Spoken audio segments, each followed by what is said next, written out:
రానున్న రోజుల్లో టీడీపీ, జనసేన, వైఎస్ఆర్సీపీ ఏ పార్టీ అధికారంలో వస్తుంది అనుకుంటున్నారు? నేను ఈ ఆంధ్రప్రదేశ్ ప్రజలందరూ కూడా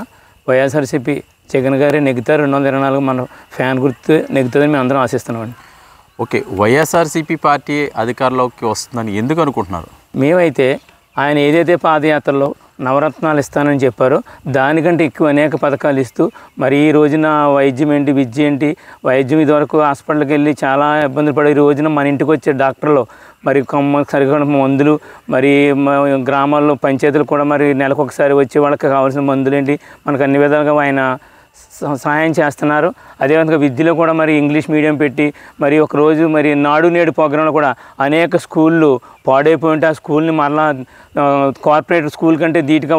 వాటిని తీర్చిదిద్ది మరి అనేక మంది విద్యార్థులు మేము గవర్నమెంట్ స్కూల్కి వెళ్ళాలనేటువంటి మనస్తత్వం బిడ్డలకి వాళ్ళకి కలగజేసిన కార్యక్రమాలు కూడా మరి ఈ రోజున ఈ వాలంటరీ వ్యవస్థను తీసుకొచ్చి ఇదివరకు ఏదైనా పెన్షన్ తీసుకోవాలంటే ఎంతో కష్టపడి ఆటోలు మరి రిక్షా వెళ్ళి మరి అనేక పడుగులకు పడి ఈ రోజున మరి 1వ తారీఖున ఎంతో స్మైల్తో వాలంటీర్లు వచ్చి సంతోషంగా వాళ్ళకి అమ్మ ఇదిగో జగన్ గారు పంపించారని మరి ఆయన అన్న ప్రకారంగా మరి ఈ రోజుకి 3,000 రూపాయలు అందజేయడం వల్ల మరి ఇదందరూ కూడా మరి గుర్తుంచుకుని ప్రతి ఒక్కరు కూడా మరి ఆయనకు ఓటేసి మరి 24లో కంపల్సరీగా మరి మనకి